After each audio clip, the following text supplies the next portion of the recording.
Right, this is part 2 of my beginner watercolor series. We're looking at beginning steps for creating your watercolor landscapes. So if you want to learn more about the basics of watercolor landscapes and how to create your first landscape painting, keep watching.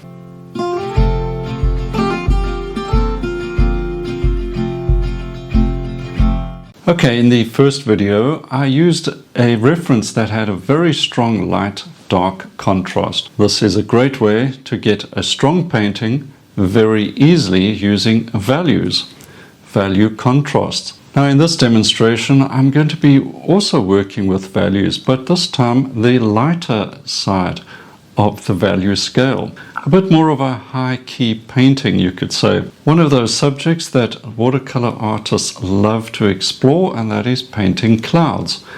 We're going to show you how to get some very basic clouds very quickly, how to get some dimension to them, and overall create a light-filled painting. Let's begin. Starting off with a quick sketch, draw the horizon line.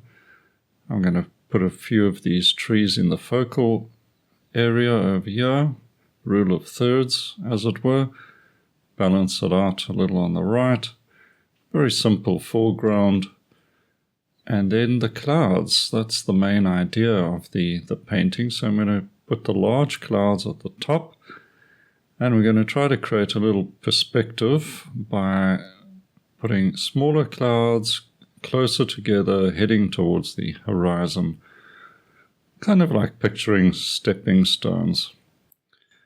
Okay, getting some blue. I'm going to use a little bit of cobalt blue and wash that in around the clouds. You can use cobalt or cerulean. I don't really like to use ultramarine for a bright sky like this because it's a little on the darker side. Just very loosely with a mop brush, and now just warming the horizon up just a little with a bit of yellow ochre and some of that warmish mess on my mixing pans there. So I'll take that down to the little mountain and trees in the foreground, just keeping it quite simple, and then nice warm deep yellow in the foreground. All of this will settle as it dries, and let that dry. The first wash. Okay, you can see how that's settled.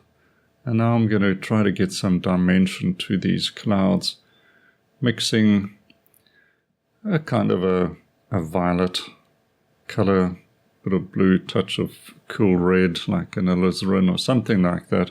Test it out. I'm happy with that. So let's get a bit of that shadow on the lower side of the clouds. Largest clouds get most of the color, and then I'll just taper that down, make it smaller as the clouds recede, and just sort of suggest some in the hazy, warm light heading towards the horizon. A touch of that warmish grey. I don't even know the color name I would give that, but I think warmish grey is sufficient to get the idea across, and that's just to add that little bit of dimension, and just know the direction of the sunlight, of course. The mountain in the background, it's just a violet, just a sort of a blue violet.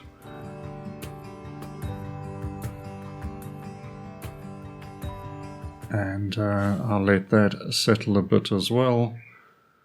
We'll suggest a few trees.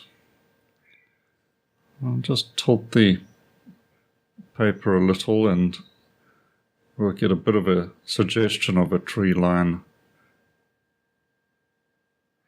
very simple. I don't really want to detract from the clouds, and I'll let this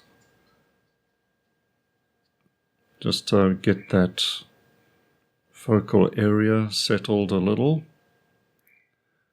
As you can see, just these sort of abstract shapes taking on a tree line. We get a little bit of color. Just let that color mix a bit so the edges are not too hard. Suggest a few shapes in the grass. I'm going to lift a little of that and let that settle down a little as well. Now I want to bring a little bit of warmer color to those clouds at the top. Bring them forward as well with just a little bit of a warmer reddish violet. And that's just to try to get a little bit more aerial perspective. Soften a few of those edges. The clouds mustn't be too hard edged. And that's pretty much it for the clouds.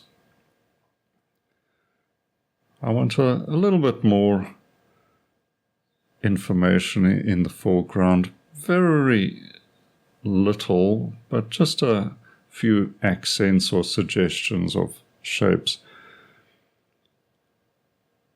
Okay, now that has settled a little more, and now I want to just accentuate the cool darks with some ultramarine and a touch of yellow ochre, and just bring these trees forward just a little. And you see how much space that creates behind the tree line as well, receding into that very hazy mountain in the far distance. A watercolor really does help you as it dries and just settles and makes those things sort of happen. It's the fun part of watercolor. So I'm going to get the tape off, and as those trees are drying, have a look. I want a couple of little accent colors in the foreground just to lift it up a bit, and that's about it. There's our landscape with clouds.